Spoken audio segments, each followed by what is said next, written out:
Evangelho de Lucas, capítulo de número 2, versículos número 1 a 14.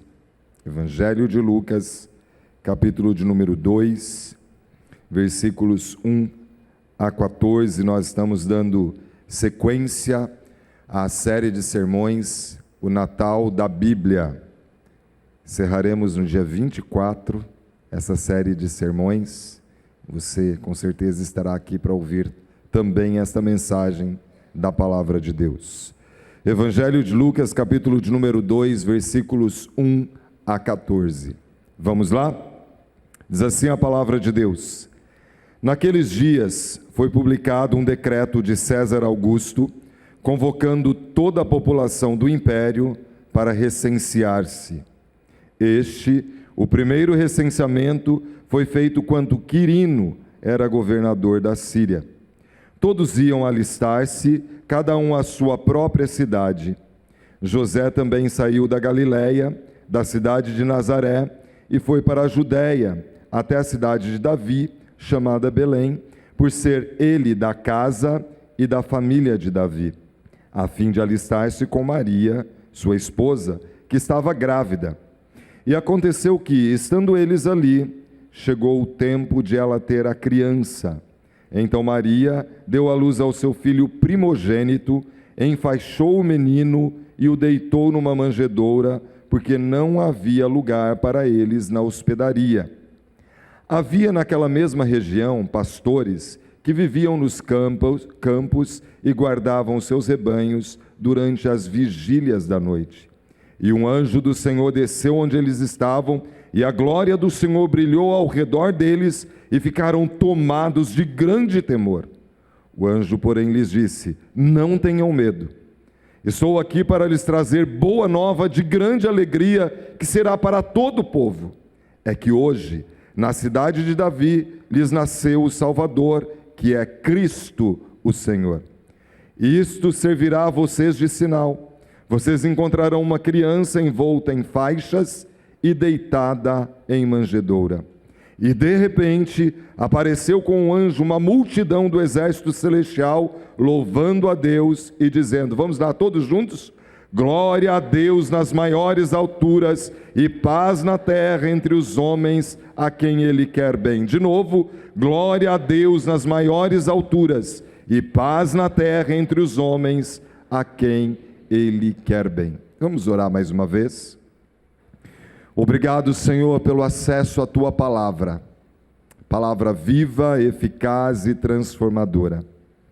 Convém que Cristo cresça e que eu diminua neste momento. Entendendo, Senhor, a minha limitação humana, eu me lanço em Ti agora e peço, Espírito de Deus, toma minha mente, toma o meu coração, toma o meu ser, que eu seja a boca do Senhor para transmitir o Teu recado sobre o Teu povo nesta manhã. Faz, Espírito Santo, esse ministério é do Senhor, nossa vida é do Senhor, e nós nos lançamos em Ti pedindo, Espírito de Deus, que o Senhor mova as águas nesta manhã, que o Senhor declare a Tua vitória, que o Senhor envie sobre nós unção que quebra o jugo, e que a presença do Senhor Espírito Santo seja notória e perceptível. E que nesta manhã, assim como os discípulos conversavam com Jesus a caminho de Emaús, o Senhor possa inflamar o nosso coração, o Senhor possa nos impactar com esta que é a mensagem do Cristo que venceu a morte. Que o Senhor libere sobre nós a Tua palavra de vitória, em nome de Jesus. Amém e amém. Graças a Deus. Irmãos e irmãs, o título da mensagem desta manhã é o cumprimento do Natal. A palavra que se fez canção, a palavra que se fez canção. Nós acabamos de ler e repetir o versículo de número 14, uma canção fantástica. Eu fico tentando imaginar a melodia que esses anjos cantaram naquele momento para aqueles pastores. Penso que foi um momento impactante. Eles ficaram tementes, eles foram tomados de temor. E o anjo diz para eles, não tenham medo, não tenham medo. Eu trago boas novas, eu tenho boa notícia para vocês, de grande alegria.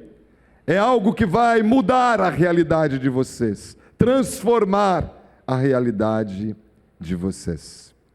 A palavra se fez canção.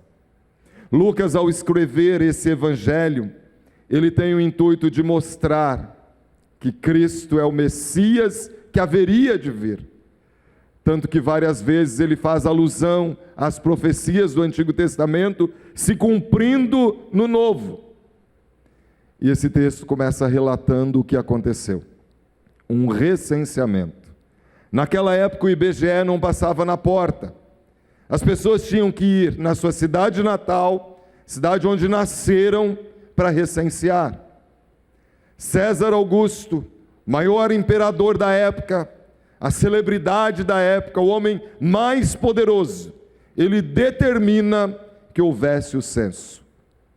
E então, Maria e José vão a Belém para o recenseamento. César Augusto, ele tinha um intuito. Ele queria fazer o censo para saber o número da população, saber a sua renda, com o intuito de explorar os impostos de um povo que já era oprimido. A intenção dele era política, era econômica. Na verdade, ele queria saber daquele povo quanta riqueza poderia trazer a ele. Mudam os tempos, mas a história é muito semelhante, não é verdade? Um povo oprimido, saqueado. César Augusto, ele tinha uma intenção no coração. Mas Deus, ele tem o domínio da história. Mesmo o homem mais poderoso daquela época, ele estava sendo direcionado por Deus sem saber.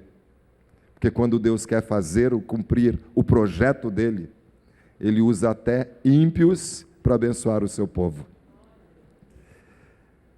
E Deus usa esse fato para cumprir a profecia de Miqueias. José e Maria, eles saem de Nazaré, vão a Belém para recensear. Ela grávida, e ali ela entra em trabalho de parto. E Jesus nasce em Belém para cumprir a profecia. E tu, Belém Efrata, ainda que pequena entre as milhares de Judá, de ti sairá aquele que há de reinar em Israel. Aquilo que foi dito pelos profetas se cumpre em Belém. Para Roma, o censo significava dinheiro. Mas para Deus, o censo foi o meio que ele usou para cumprir o maior de todos os projetos da humanidade, o nascimento do Filho de Deus. E naquele momento, a palavra, o verbo se fez carne. Mas os pastores, homens simples, que estavam no campo, eles recebem a visita de um anjo. E não apenas de um anjo. Milícias de anjos, um coral de anjos, um exército de anjos, cantando glória a Deus nas maiores alturas, paz na terra, aos homens, a todo ser humano, a quem Ele quer bem. Parece contraditório. O natural seria que o nascimento de um rei fosse comunicado aos nobres, mas não foi comunicado aos nobres.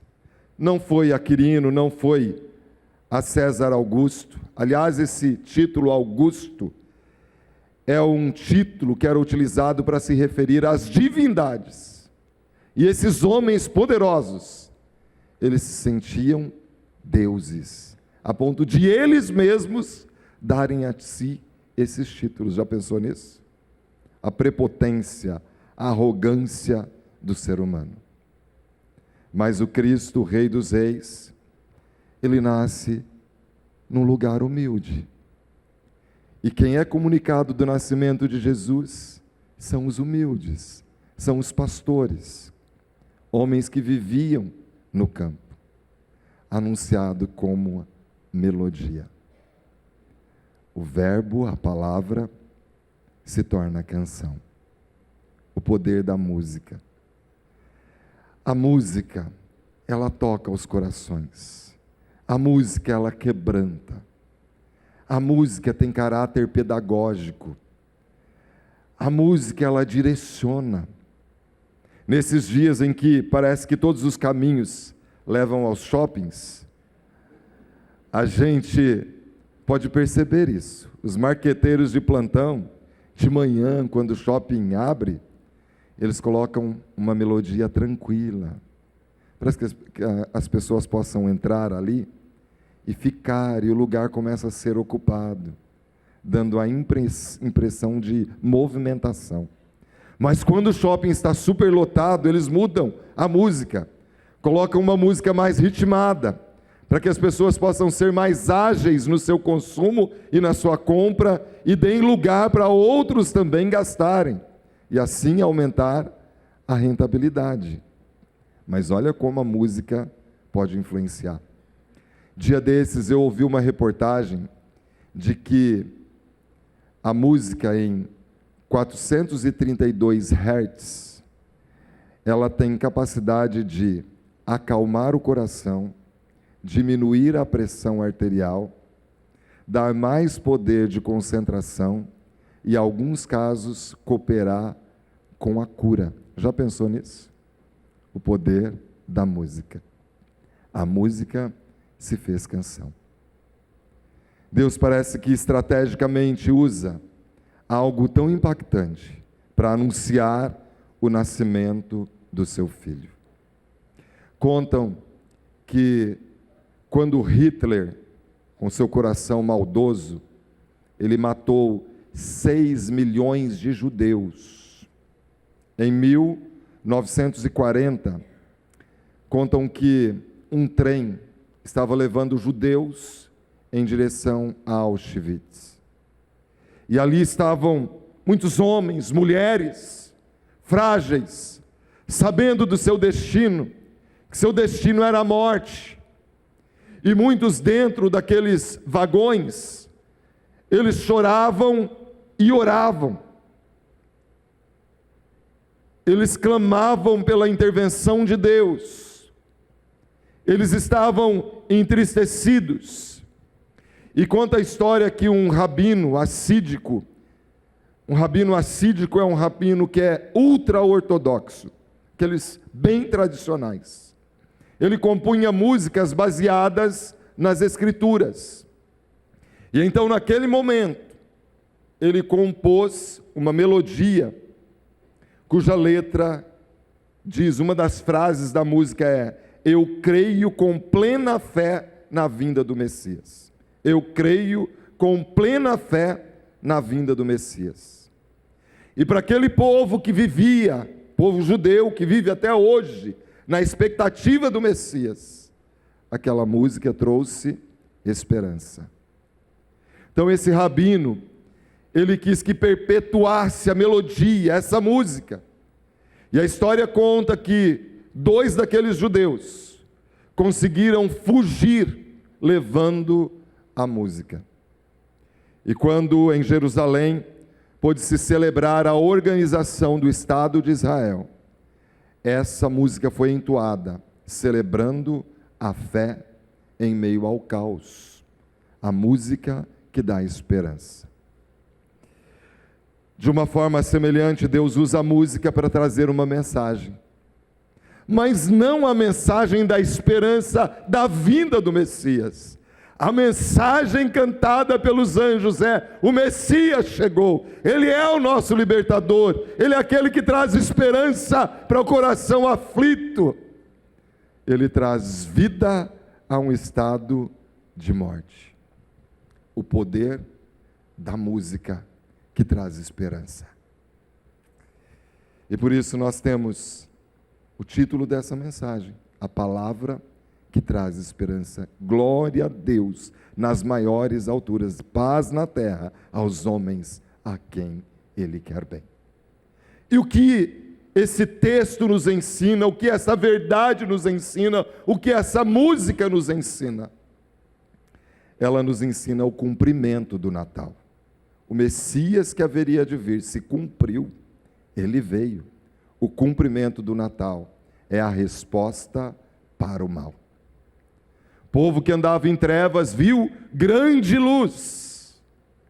Há esperança para aquele que está em trevas. E sabe, na história da humanidade, por várias vezes nós já vimos a teodiceia. O que é isso? São os questionamentos dos filósofos sobre a origem do mal. Se Deus é tão bom, por que tem pessoas que sofrem? Se Ele é o Todo-Poderoso, por que tem pessoas enfrentando as suas crises? O questionamento. Se Deus é poderoso, por que existe o mal? Bem, essas pessoas normalmente, elas querem atribuir a Deus a criação do mal. Deus não criou o mal. Quando Ele criou todas as coisas, Ele disse, e eu vi, era tudo muito bom. Era tudo muito bom. Era tudo bom. O mal é um sentimento no ser humano. Mas eu gostaria que você raciocinasse comigo. Ainda que Deus tivesse criado o mal, só Ele sabe como resolver. Só Ele sabe como resolver. Esse argumento que muitas pessoas arrumam para fugir de Deus, para querer culpar a Deus do mal. Eu não estou aqui defendendo a Deus porque Ele não precisa de alguém que o defenda. Ele é suficiente em si mesmo para se defender. Mas vale a pena a gente refletir. Porque sem Deus é impossível resolver o problema do mal. E quando Jesus vem, Ele vem para nos livrar dos nossos males, das nossas guerras, dos nossos conflitos interiores, das nossas tristezas, dos nossos abatimentos. Porque onde está a presença do Cristo que venceu a morte, há alegria.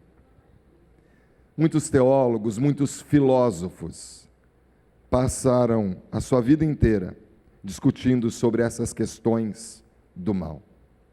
Sabe que Agostinho de Hipona, convertido ao cristianismo, e nas suas experiências, falando sobre as suas confissões, ele fala algo que eu acho de extrema relevância.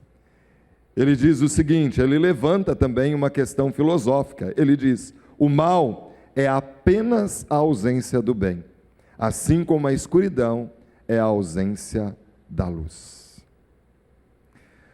As pessoas sem Cristo, elas vão pelo caminho da perdição eterna. Vão pelos caminhos do mundo, com as suas perdições e as suas trevas.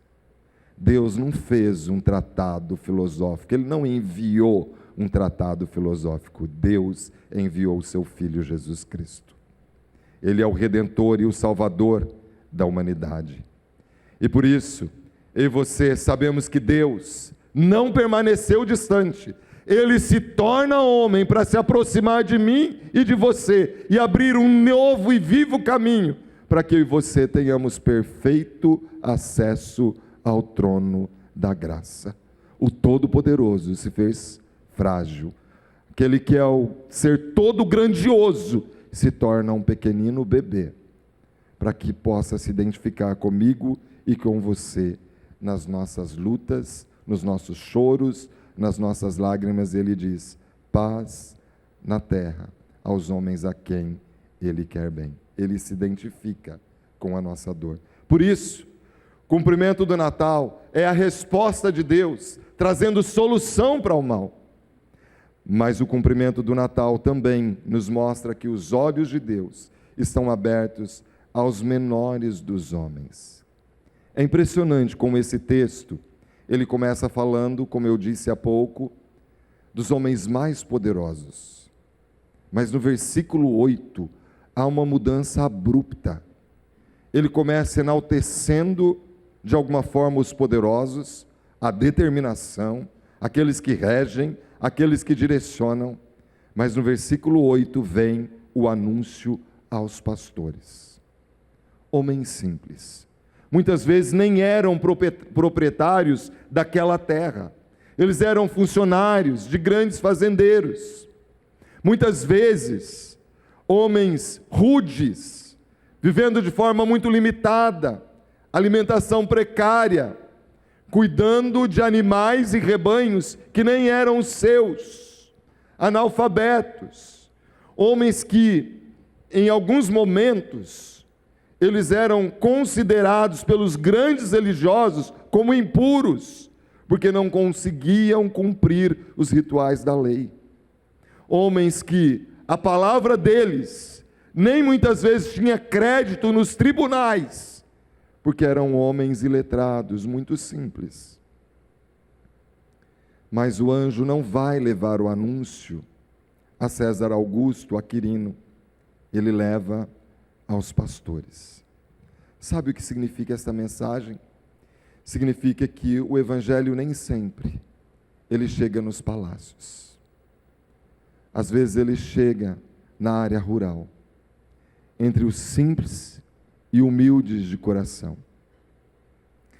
Muitas vezes entre aqueles que são excluídos, ignorados, aqueles que estão abatidos, pobres e necessitados. Então o evangelho não é para gente rica.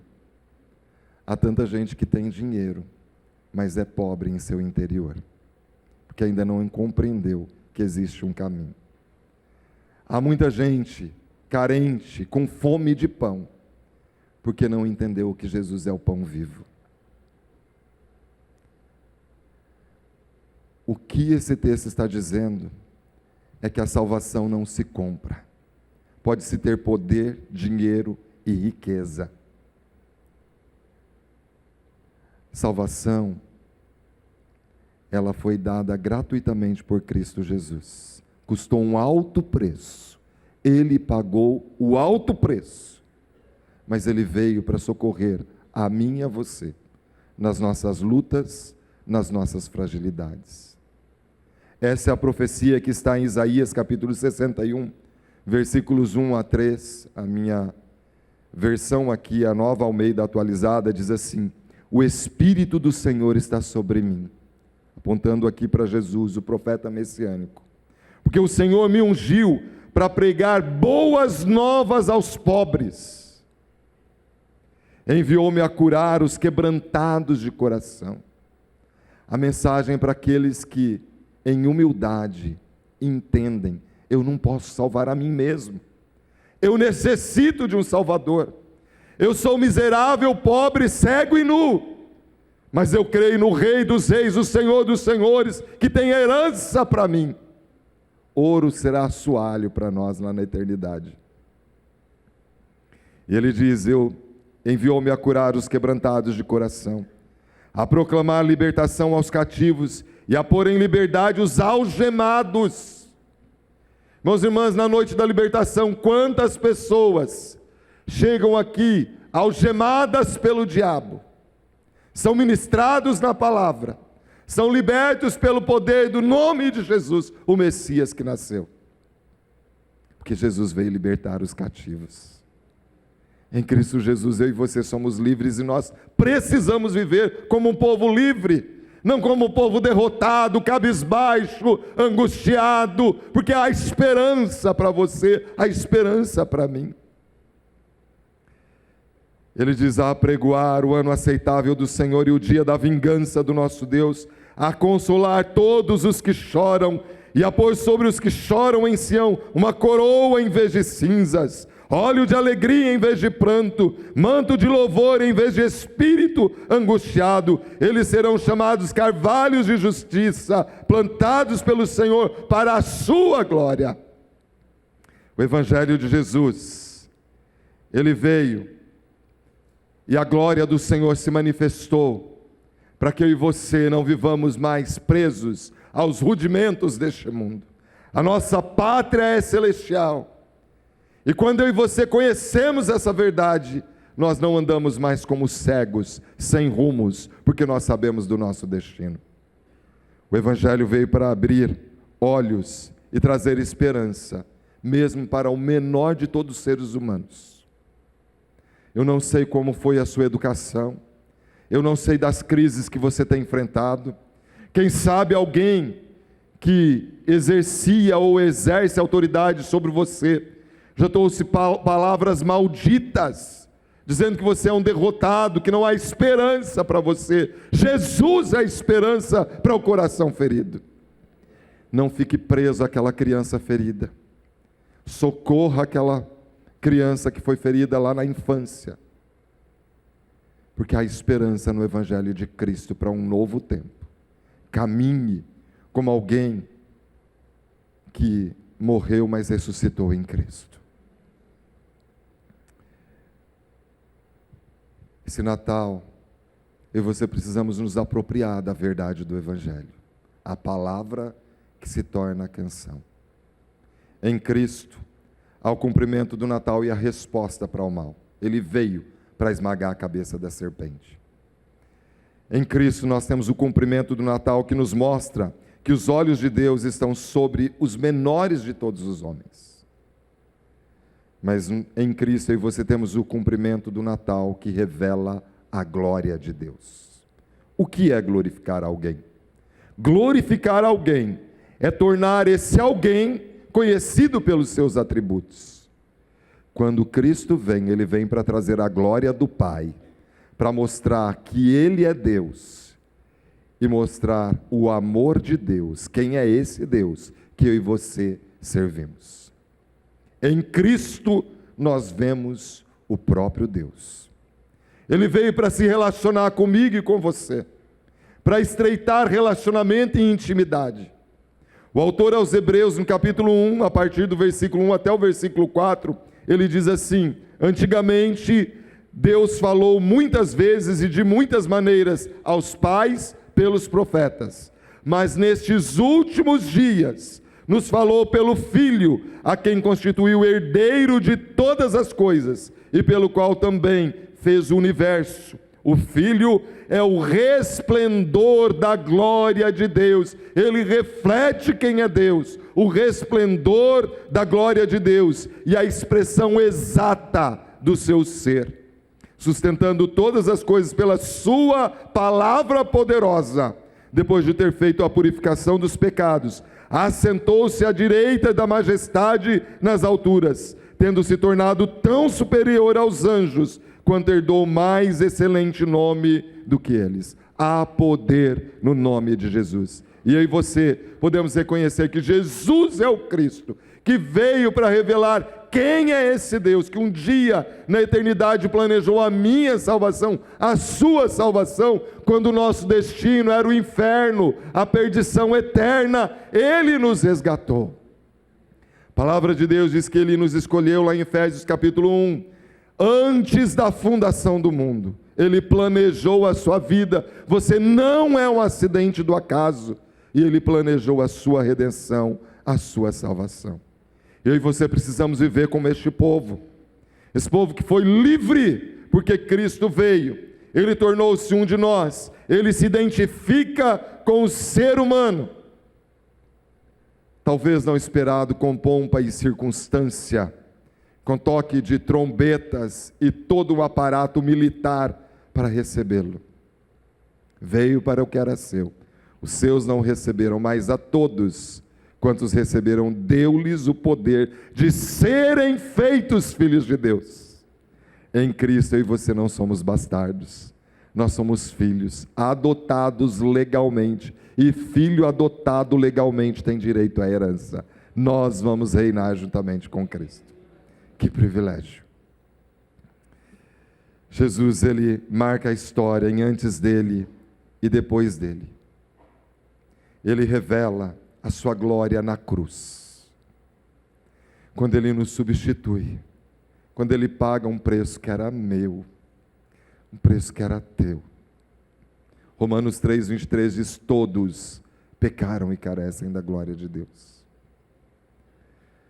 Quantas vezes nós carregamos peso por causa de pecados cometidos, mas o castigo que nos traz a paz estava sobre ele, e pelas suas pisaduras nós somos sarados, e já nenhuma condenação há para aqueles que estão em Cristo Jesus. A canção dos anjos, ela é a antítese do grito de dor da humanidade. O céu, ele canta paz na terra, aos homens a quem Ele quer bem. Eu e você, por natureza, éramos inimigos da ira de Deus, separados, mas fomos reconciliados. O castigo que nos traz a paz estava sobre Ele. E mais do que nos tornarmos amigos de Deus, nós nos tornamos filhos, herdeiros do trono de Deus. Portanto, o cumprimento do Natal é a resposta de Deus para o mal. O cumprimento do Natal nos mostra que os olhos de Deus estão sobre os menores dos homens. O cumprimento do Natal revela a glória de Deus. E a palavra se fez canção. A melhor melodia é ouvida pelos ouvidos. Aquele que foi profetizado, ele veio. E por isso eu e você não precisamos ter medo do nosso destino eterno. A mensagem no versículo 10 aqui é: não tenham medo. Eu estou aqui para lhes trazer boa nova de grande alegria, que será para todo o povo, todo aquele que crê. É que hoje na cidade de Davi lhes nasceu o Salvador, o seu Salvador. Ele nos salva da perdição eterna. O Salvador, Ele é o Cristo, Ele é o Senhor. Jesus Cristo, o Filho de Deus. A palavra se torna canção. Glória a Deus nas maiores alturas e paz na terra aos homens a quem Ele quer bem. A glória não é daqueles homens que buscavam a sua própria glória. A glória é de Deus, porque Ele planejou a nossa salvação. O nascimento de Cristo, essa melodia, continua trazendo paz, cura, libertação, vitória, transformação ao nosso coração hoje.